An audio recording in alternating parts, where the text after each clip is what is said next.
अस्सलाम वालेकुम dear students. हम लोगों ने लास्ट लेक्चर में पढ़ा था कि होम्योस्टेसिस क्या होती है ना, और ये क्यों ज़रूरी है। ये भी हमने पढ़ा था कि हमारी बॉडी का टेम्परेचर, लिविंग ऑर्गेनिजम्स का एक्सक्रीशन का प्रोसेस, ये सब होना ज़रूरी है। क्यों? क्योंकि ये हमारी बॉडी के लिए नुकसानदेह हो सकता है अगर हम इसको मेंटेन ना करें। अच्छा, अब हम लोगों ने पढ़ना है होम्योस्टेसिस इन प्लांट्स, यानी प्लांट्स अपना इंटरनल जो इन्वायरमेंट है वो किस तरह से मेंटेन करते हैं। ठीक है, होम्योस्टेसिस तो मेंटेनेंस हो गई ना। प्लांट्स में इंटरनल इन्वायरमेंट किस तरह से मेंटेन रहता है, अब हमने ये देखना है। अच्छा, ये हमने कैसे देखना है? देखें, प्लांट्स को क्या चीज़ प्लांट्स के इन्वायरमेंट को डिस्टर्ब कर सकती है। आप लोगों को भी पता है और मुझे भी पता है। बताएं क्या कर सकती है डिस्टर्ब। ठीक है, excess of everything is bad, है ना। Excess of everything is bad मतलब कि अगर एक चीज़ हमें चाहिए और वो हमें मिल भी रही है, लेकिन अगर उसकी अमाउंट हमें हमारी ज़रूरत से ज़्यादा मिल रही है, तो हमारी बॉडी में इस तरह के अलग से कंपार्टमेंट तो नहीं बने हुए कि जिसमें पता है कि भाई ये चीज़ ज़्यादा मिल रही है तो इसको अपने इस खाने में रख लो। ऐसा तो कुछ नहीं है ना। तो जो चीज़ ज़्यादा मिल रही है वो भी हमारी बॉडी को क्या कर रही है? नुकसान दे रही है, क्योंकि हमारी बॉडी में उसकी ज़रूरत नहीं है। ठीक है, तो होम्योस्टेसिस इन प्लांट्स में जो प्लांट्स हैं उनको क्या क्या चीज़ें बॉडी से रिमूव करवाने की ज़रूरत है, हमने ये देखना है। ठीक है, पहले नंबर पे तो आती हैं गैसेस। ठीक है, पहले नंबर पे क्या आती हैं? गैसेस। कौन कौन सी गैसेस प्लांट्स के अंदर ज़्यादा हो सकती हैं? देखिए, प्लांट्स में होती है फोटोसिंथेसिस और रेस्पिरेशन, ऐसा ही है ना। प्लांट्स में क्या होती है? फोटोसिंथेसिस और रेस्पिरेशन। ठीक है, तो प्लांट्स एनवायरनमेंट से ऑक्सीजन भी ले रहा है, कार्बन डाइऑक्साइड भी दे रहा है। सॉरी, कार्बन डाइऑक्साइड दे रहा है, ऑक्सीजन ले रहा है। तो हम कह सकते हैं कि जो इन्वायरमेंट से गैसियस एक्सचेंज कर रहा है प्लांट्स, है ना, ऐसे ही कर रहा है ना, कुछ ले रहा है कुछ दे रहा है इन्वायरमेंट को। तो इंटरनल इन्वायरमेंट में उसके किस तरह से ख़राबी पैदा हो सकती है? सबसे पहले हम देखने जा रहे हैं इसका गैसेस का रोल। तो इसका पहला पॉइंट है removal of extra carbon dioxide and oxygen. ठीक है, I am using the word of extra. दोनों ऐसी गैसेस हैं, कार्बन डाइऑक्साइड हमें फोटोसिंथेसिस के लिए प्लांट्स को चाहिए, ऑक्सीजन रेस्पिरेशन के लिए प्लांट्स को चाहिए। ठीक है, दोनों ऐसी गैसेस हैं जो प्लांट्स के लिए ज़रूरी हैं, ऐसा ही है ना। लेकिन हम लिख रहे हैं वर्ड एक्स्ट्रा का। अब ऐसा कौन सा मौका आता है जिसमें प्लांट्स के पास एक्स्ट्रा कार्बन डाइऑक्साइड हो सकती है या एक्स्ट्रा ऑक्सीजन हो सकती है? ठीक है, तो हम पहले बात करते हैं एक्स्ट्रा कार्बन डाइऑक्साइड की। किसकी बात करते हैं? एक्स्ट्रा कार्बन डाइऑक्साइड की। अच्छा, रेस्पिरेशन प्लांट्स के अंदर ऑल द टाइम होती है नहीं? रेस्पिरेशन प्लांट्स में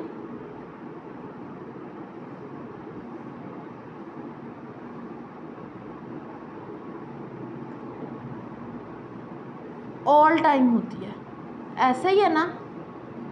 इसने नहीं देखना दिन है या रात है, इसने होना ही होना है। ठीक है, रेस्पिरेशन ऑल टाइम होती है, यानी ऑक्सीजन की ऑल टाइम क्या होती है? ज़रूरत।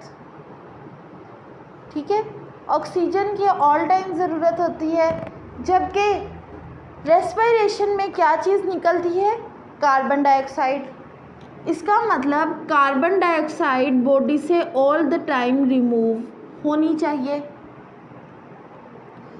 कार्बन डाइऑक्साइड इसको रेस्पिरेशन में तो नहीं चाहिए ना। ठीक है, तो जब रेस्पिरेशन होती है तो कार्बन डाइऑक्साइड भी रिमूव होती है, तो इसका मतलब carbon dioxide all the time body में बन रही है, ऐसा ही है ना। प्लांट की बॉडी में हर वक्त कार्बन डाइऑक्साइड बन रही है। ठीक है, ड्यूरिंग द डे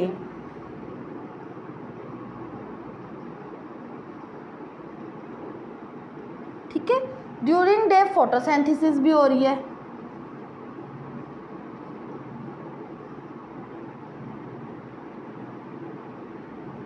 ठीक है, तो ये जो कार्बन डाइऑक्साइड बनेगी ये किधर यूटिलाइज हो जाएगी, फोटोसिंथेसिस में।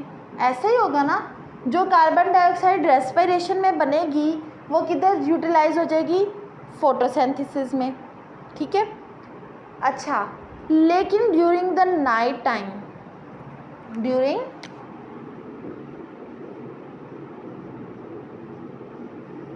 नाइट, ठीक है, फोटोसिंथेसिस क्या होगी, नहीं होगी। ड्यूरिंग नाइट फोटोसिंथेसिस होगी नहीं, क्योंकि फोटोसिंथेसिस ने कब होना है, in the presence of light. जब लाइट नहीं होगी तो फोटोसिंथेसिस नहीं होगी, जब फोटोसिंथेसिस नहीं होगी तो कार्बन डाइऑक्साइड यूज़ नहीं होगी। अब नाइट टाइम में जो कार्बन डाइऑक्साइड बनेगी in the process of respiration, वो यूज़ नहीं होगी in the process of photosynthesis. इसका मतलब कार्बन डाइऑक्साइड हमारे पास क्या है, एक्स्ट्रा। कार्बन डाइऑक्साइड हमारे पास क्या है, एक्स्ट्रा। ठीक है, अब उस एक्स्ट्रा कार्बन डाइऑक्साइड्स को बॉडी से रिमूव करने के लिए क्या क्या चीज़ें होती हैं, अब हम ये देखते हैं। आप लोगों ने गैसियस एक्सचेंज इन प्लांट्स में जो चीज़ें पढ़ी थी ना, वही चीज़ें इसमें हैं। ओके, ठीक, तो सबसे पहले तो जो चीज़ें लीव्स से रिमूव होंगी, ठीक है, ये गैस किससे रिमूव होगी, लीव्स में से। और लीव्स में से क्या प्रेजेंट है जिससे रिमूव होगी, स्टोमेटा।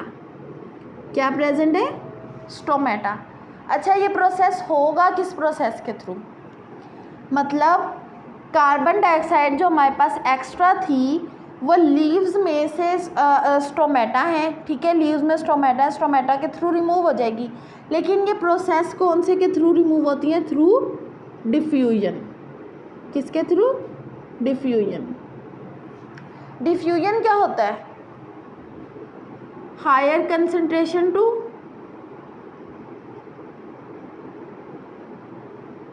लोअर, ठीक है, हायर कंसंट्रेशन टू लोअर। जब कार्बन डाइऑक्साइड हर वक्त बनेगी प्लांट के अंदर, तो प्लांट के सेल्स में कार्बन डाइऑक्साइड की अमाउंट क्या हो जाएगी, ज़्यादा, as compare to the outer environment.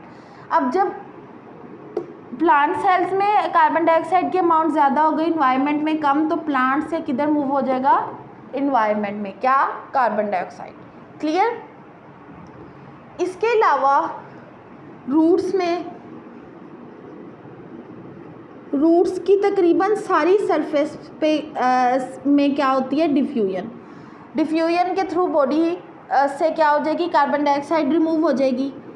इसके अलावा जो रूट्स में सबसे ज़्यादा डिफ्यूजन होनी है वो किधर होनी है, रूट हेयर्स में। किधर होनी है, रूट हेयर में। क्लियर। रूट हेयर का पता है ना क्या होता है, रूट्स के ऊपर जो छोटे छोटे बाल होते हैं जो उसका सरफेस एरिया बढ़ाते हैं, ठीक है, उनको बोलते हैं रूट हेयर। और वो रूट हेयर से क्या काम करती हैं, डिफ्यूजन का भी काम करते हैं। डिफ्यूजन की वजह से जो एक्स्ट्रा गैसेस होती हैं वो रिमूव हो जाती हैं। और इसके अलावा अगर उसको चाहिए भी होती है ना गैसेस, तो भी वो रूट हेयर्स उसको अब्जॉर्ब करने का काम करती हैं। ओके, ठीक। ये लीव्स में भी होता है और यंग स्टेम्स में भी, ठीक है, यंग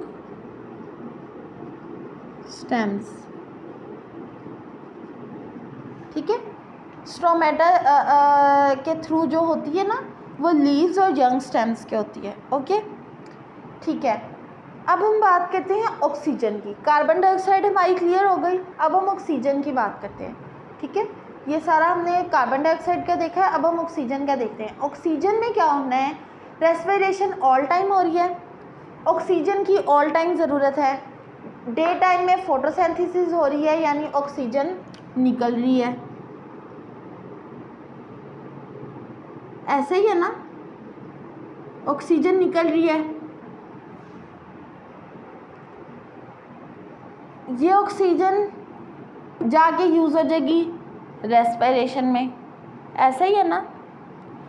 जो यूज़ हो गई वो तो हो गई, जो उससे भी ज़्यादा बच जाएगी यूज़ होने के बाद वो हमारे मीज़ोफिल सेल्स में, फोटोसिंथेसिस ज़्यादा मीज़ोफिल सेल्स में होती है ना, तो मीज़ोफिल सेल्स में ही ऑक्सीजन होगी और वो मीज़ोफिल सेल्स के ही थ्रू बाहर निकल जाएगी। ठीक है, जो ऑक्सीजन इसने यूज़ कर जो ऑक्सीजन फोटोसिंथेसिस में बन रही थी वो रेस्पिरेशन वालों ने यूज़ कर ली। ठीक है, और जो बच गई यानी एक्स्ट्रा हमारे पास ऑक्सीजन बच गई वो मीज़ोफिल सेल्स में, किसमें, मीज़ोफिल सेल्स में जो स्टोमेटा हैं उनके थ्रू निकल जाएगी। मीज़ोफिल सेल्स में जो स्टोमेटा हैं उसके थ्रू क्या होगा, वो ऑक्सीजन निकल जाएगी जो हमारी बॉडी को ज़रूरत, सॉरी प्लांट्स की बॉडी को ज़रूरत नहीं है। क्लियर। तो ये removal of extra carbon dioxide और ऑक्सीजन था। ठीक है, नेक्स्ट हेडिंग हम देखते हैं।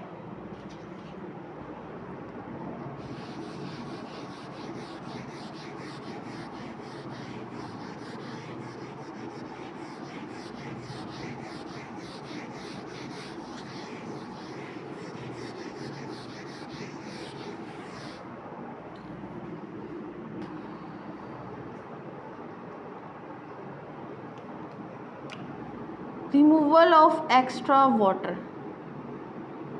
ठीक है, प्लांट्स को पानी चाहिए, हमें चाहिए, आपको चाहिए, सबको चाहिए पानी, है ना। प्लांट्स को भी पानी चाहिए लेकिन एक ख़ास अमाउंट में। अगर पानी की अमाउंट बहुत ज़्यादा बढ़ जाती है तो वो भी प्लांट्स के लिए नुकसानदेह है कि प्लांट्स का सेल फट जाएगा जब उसको इतना ज़्यादा पानी मिलेगा। ठीक है, तो प्लांट्स का एक्स्ट्रा वाटर निकालने का क्या तरीका है अब हम ये देखेंगे। ठीक है, तो जब प्लांट्स के पास एक्स्ट्रा वाटर आएगा कहाँ से, ये भी हम इसमें ही डिस्कस करते हैं।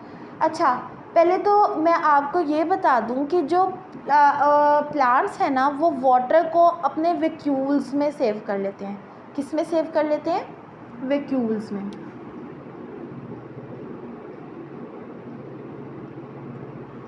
ठीक है, प्लांट्स वैक्यूल में सेव हो गया क्योंकि प्लांट की बॉडी को भी पानी चाहिए ना। वैक्यूल को वैक्यूल में सेव कर लिया। हमें पता है वैक्यूल क्या करता है, सपोर्ट प्रोवाइड करता है सेल को। ठीक है, सेल की शेप मेंटेन करता है, सेल को सपोर्ट देता है, तो इसलिए उसने अपने काम के लिए तो वैक्यूल में पानी सेव करके रख लिया। ठीक है, जो क्या वैक्यूल्स जो क्या प्रोवाइड करेगा, टर्जिडिटी। टर्जिडिटी क्या होती है,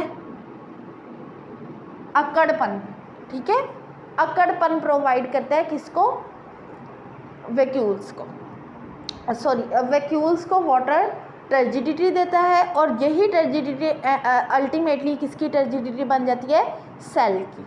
ओके, अच्छा प्लांट्स पानी किधर से लेते हैं, पानी किधर से लेते हैं, फ्रॉम सॉइल। सॉइल से पानी किधर जा रहा है, प्लांट्स में। ठीक है, अब प्लांट्स ने वाटर एब्जॉर्ब किया, एब्जॉर्ब करके जितना उसको चाहिए था उसने वैक्यूल को या सेल के कामों के लिए यूज़ कर लिया। अब जो एक्स्ट्रा वाटर होगा, ठीक है, जो एक्स्ट्रा वाटर होगा वो प्लांट्स रिमूव करेगा through the process of transpiration. कौन सा प्रोसेस है, ट्रांसपायरेशन। ट्रांसपायरेशन के प्रोसेस के थ्रू वो वाटर को रिमूव कर देगा। आपको पता है ट्रांसपायरेशन क्या होती है, ट्रांसपायरेशन में ये होता है कि वाटर रिमूव होता है थ्रू स्टोमेटा।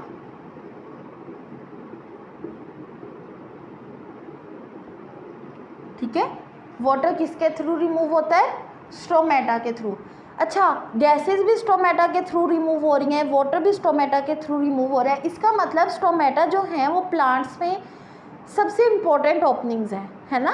कह सकते हैं ना हम प्लांट्स में सबसे इम्पोर्टेंट ओपनिंग्स कौन सी हैं, स्टोमेटा। क्यों, क्योंकि ये काफ़ी चीज़ों का एक्सचेंज करवाती हैं विद द इन्वायरमेंट। ओके, तो ट्रांसपायरेशन में क्या होगा, एक्स्ट्रा वाटर जो होगा वो रिमूव हो जाएगा थ्रू द स्टोमेटा। दिन में तो ये काम बहुत आसान है, ठीक है, क्योंकि दिन में फोटोसिंथेसिस हो रही है और स्टोमेटा ओपन है। लेकिन एट द नाइट जब फोटोसिंथेसिस नहीं हो रही तो स्टोमेटा भी बंद होंगे। ऐसा ही है ना, एट नाइट स्टोमेटा क्या होंगे, बंद होंगे। एट नाइट क्या होना है, स्टोमेटा क्लोज्ड। अब जब स्टोमेटा क्लोज हैं और एक कंडीशन है जिसमें सॉइल में पानी ज़्यादा है, सॉइल वाटर क्या है, ज़्यादा है, हमारे लिए तो मसला बन गया ना, हमारी प्लांट्स का पानी पूरा हो गया, ठीक है, प्लांट्स ने वाटर अपना सेव करके रख लिया, ठीक है। अब प्लांट्स को पानी नहीं चाहिए, जबकि सॉइल में पानी ख़त्म ही नहीं हो रहा, सॉइल में पानी ज़्यादा है।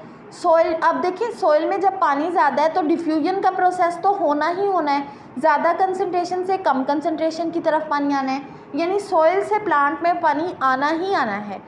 अब वो पानी आ जाएगा, लेकिन ट्रांसपायरेशन नहीं हो सकेगी, क्यों, क्योंकि स्टोमेटा हमारे क्या हैं, क्लोज हैं, ठीक है।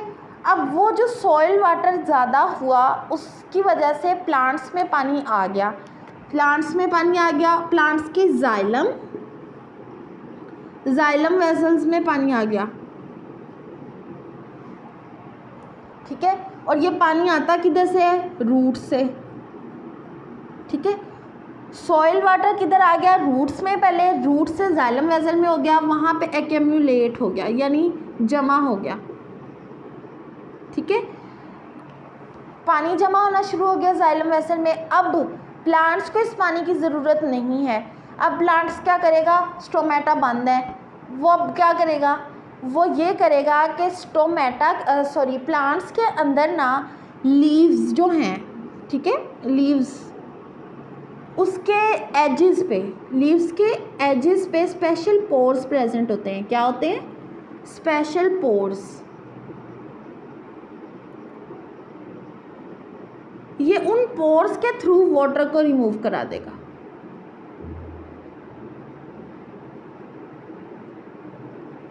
ठीक है। क्या करेगा, ये उन पोर्स के थ्रू, अब देखेंगे प्रोसीजर समझें। नाइट टाइम क्या था, स्टोमेटा क्लोज थे, नाइट टाइम स्टोमेटा क्लोज थे, और हमारा प्लांट ऐसी सॉइल में था जिसके अंदर पानी क्या था, ज़्यादा था। अब पानी ज़्यादा होने की वजह से डिफ्यूजन का प्रोसेस हुआ, डिफ्यूजन के प्रोसेस की वजह से रूट्स में पानी आ गया, ठीक है, प्लांट्स की रूट्स में पानी आ गया, रूट्स ने पानी को ऊपर पहुंचाना होता है यानी जाइलम वेसल में, ठीक है। जाइलम वेसल में पानी जब जमा होना शुरू हो गया तो हमारे प्लांट ने सोचा भाई ये तो मसला बन गया, मुझे तो पानी नहीं चाहिए, और स्टोमेटा भी बंद है, तो उसने और सुराख ढूंढ लिए। वो सुराख किधर थे, लीव्स के किनारों पे, ठीक है, लीव्स के किनारों पे। फॉर एग्जाम्पल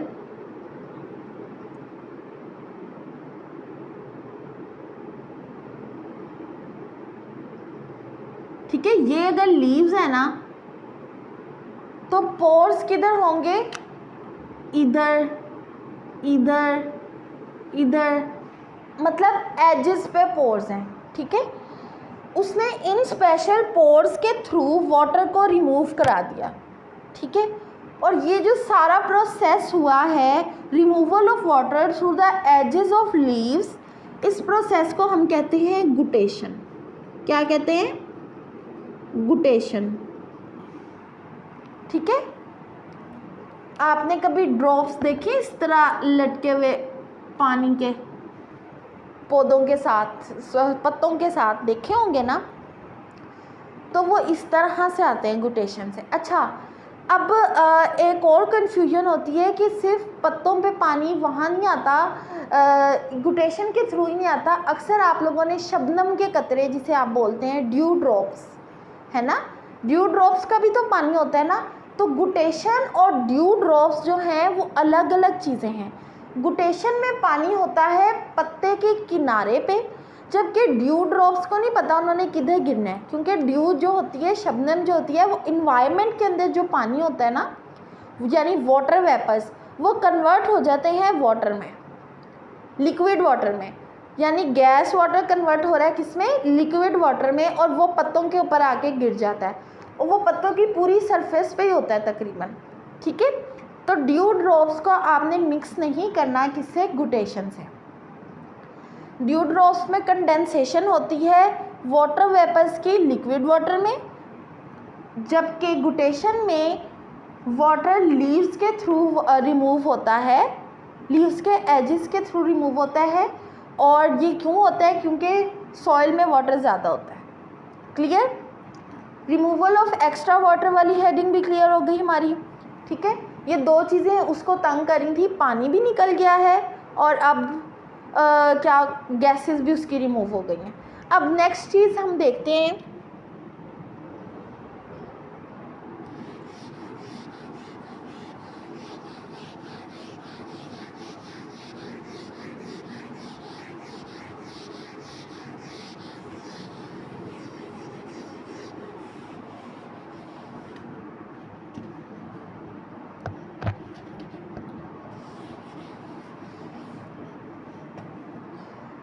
अब तीसरी चीज़ है रिमूवल ऑफ मेटाबॉलिक वेस्ट।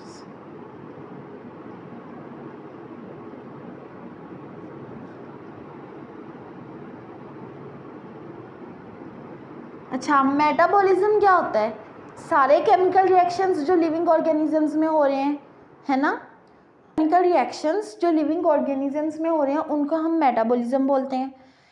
और उन मेटाबॉलिज्म्स में कुछ इंटरमीडिएट्स भी बनते हैं, ठीक है, कुछ वेस्ट प्रोडक्ट्स भी बनते हैं। ऐसे ही वेस्ट प्रोडक्ट्स जो लिविंग ऑर्गेनिजम्स की बॉडी को ज़रूरत नहीं होती, ठीक है, वो मेटाबॉलिक वेस्ट बनते हैं। उनको हम क्या कहते हैं, मेटाबॉलिक वेस्ट, जिनकी लिविंग ऑर्गेनिजम्स को ज़रूरत नहीं होती, ठीक है।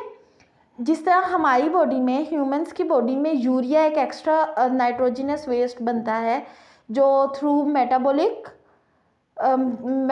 रिएक्शंस के थ्रू जो बनता है, ओके, और वो हमारी बॉडी से एलिमिनेट आउट हो जाता है। लेकिन इसमें ऐसा नहीं होगा कि वो इजीली इस तरह बॉडी से एलिमिनेट हो जाए, इसके लिए वो उसको कुछ और जुगाड़ लगाना पड़ेगा, ठीक है। तो इसके लिए प्लांट क्या करता है कि जो मेटाबॉलिक वेस्ट है उसको स्टोर कर लेता है। क्या कर लेता है, स्टोर। स्टोर किस सूरत में करता है, डेपोजिट्स बना लेता है इनसॉल्युबल सब्सटेंसेस की सूरत में, ठीक है, यानी वाटर में सॉल्युबल नहीं करता। अच्छा, आपको पता है सॉल्युबल जो सब्सटेंसेस होते हैं वो ज़्यादा हार्मफुल होते हैं। जब वो सॉल्युबल होंगे वो कहीं पे भी पहुंच जाएंगे, है ना, जबकि इनका कहीं पे भी पहुंचना नहीं चाहिए इनको, क्योंकि ये बॉडी को रिक्वायर्ड नहीं है, तो इसके लिए इनको एक साइड पे लग जाना चाहिए। तो ये साइड पे लगा देता है, इनको इनसॉल्युबल सब्सटेंस की सूरत में डिपॉजिट कर देता है। और प्लांट्स, ठीक है, फॉर एग्जांपल जो आपका टमाटर है ना, ठीक है, टोमेटो, उसमें कैल्शियम ऑक्जेलेट स्टोर होता है, ठीक है, कैल्शियम ऑक्जेलेट नहीं चाहिए इसको, प्लांट को।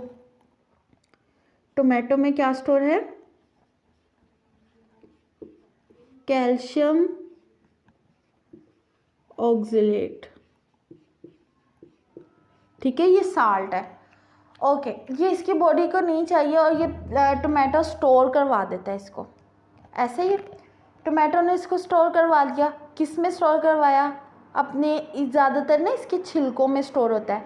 आपको पता है जब किसी को किडनी की में पथरी हो जाए, यानी किडनी स्टोन हो जाए उसको, तो उसे कहा जाता है कि आप टमाटर से अवॉइड करें, क्योंकि टमाटर के जो छिलके हैं ना उसके अंदर कैल्शियम ऑक्जेलेट होता है। तो प्लांट्स ने इसको अपनी बॉडी से रिमूव किया, किस तरह से, अपने छिलकों में या टमाटरों में सेव करके, ठीक है। टमाटर तो देखें पौधे के पास रहने नहीं है, वो तो आप लोगों ने उतार लेने हैं, ठीक है, लेकिन उसकी बॉडी का वेस्ट निकल गया। क्लियर। इसके अलावा अगर ट्रीज़ की बात करें, ठीक है, ट्रीज़ की बात करें तो ट्रीज़ लीव्स शेड करती हैं ईयरली।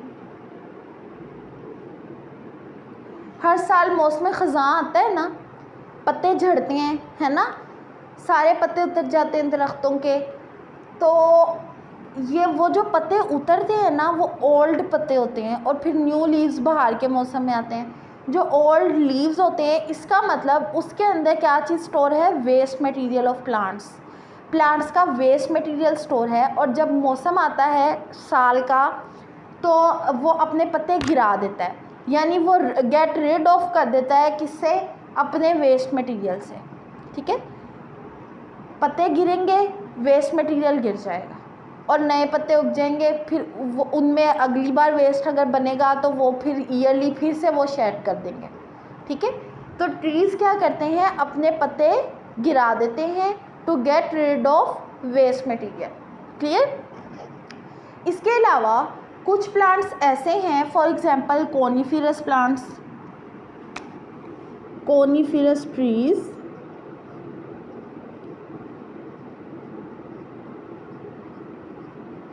ठीक है, इनसे इनका वेस्ट मटेरियल होता है रेजिन्स। का वेस्ट मटेरियल क्या होता है, रेजिन्स।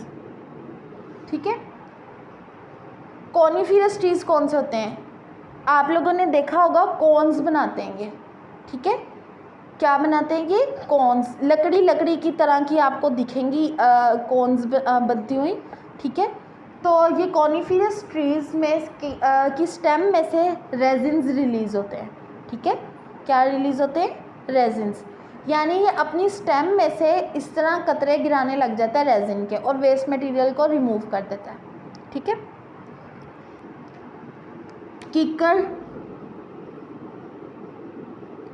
कीकर में से गम्स रिमूव होती हैं। ठीक है, कीकर का वेस्ट मटेरियल होता है गम्स।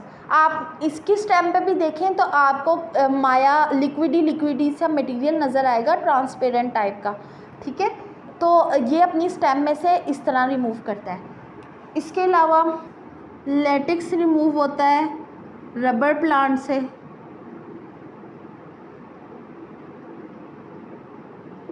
म्यूकिलेज बाय कार्निवोरस प्लांट्स,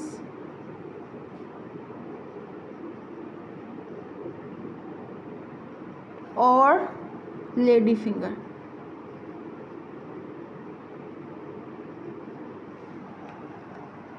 अच्छा, ये किकर ने अपनी गम्स रिमूव कर दी through the stem, latex remove हो गया रबर प्लांट्स में। रबर प्लांट्स ऐसे में से क्या रिमूव हो जाता है, लेटेक्स। अच्छा, ये हम लोग इकट्ठा कर लेते हैं मवाद, क्यों, क्योंकि हमें इनकी ज़रूरत होती है, कि हमारे लिए इंडस्ट्रीज़ में यूज़फुल होता है और हम इसको यूज़ कर लेते हैं। प्लांट्स का वेस्ट मटेरियल है लेकिन हमारे यूज़ का काम है। ओके, म्यूकिलेज होता है चिपचिपा मवाद।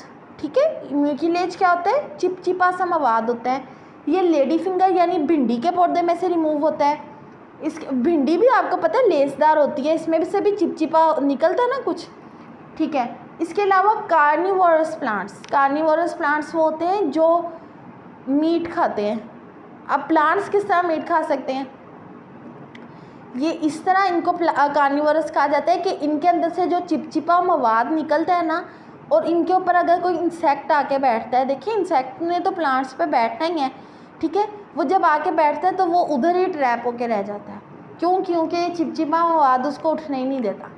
ठीक है, तो ये प्लांट्स ने एक किस्म का जाल बिछाया हुआ है किसके लिए, इंसेक्ट्स के लिए, म्यूकिलेज। ओके, ये म्यूकिलेज उनकी हेल्प आउट करता है, वेस्ट मटेरियल भी बॉडी से रिमूव आउट हो जाते हैं जो कि मेटाबॉलिक वेस्ट है, और इसके अलावा ये कार्निवोरस प्लांट्स भी बन जाते हैं, यानी इनको खाने को भी मिल जाता है। क्लियर। ये आप लोगों का आज का टॉपिक था कि प्लांट्स में होमियोस्टेसिस किस तरह से होती है। पहले हमने पढ़ा कि इनके अंदर से किस तरह से कार्बन डाइऑक्साइड और ऑक्सीजन रिमूव होती है, फिर हमने पढ़ा वाटर एक्स्ट्रा किस तरह से रिमूव होता है, फिर हमने देखा कि मेटाबॉलिक वेस्ट किस तरह से रिमूव होते हैं। ओके, अगर आप लोगों को इस चीज़ में कोई कन्फ्यूजन है या कोई बात समझ नहीं आई तो आप लोग क्वेश्चन कर सकते हैं इन द कमेंट सेक्शन। और नेक्स्ट हमारा टॉपिक होगा osmotic adjustment in plants. Okay, osmotic adjustments in plants ये मैं आप लोगों को नेक्स्ट लेक्चर में पढ़ाऊँगी। तब तक के लिए अल्लाह हाफ़िज़।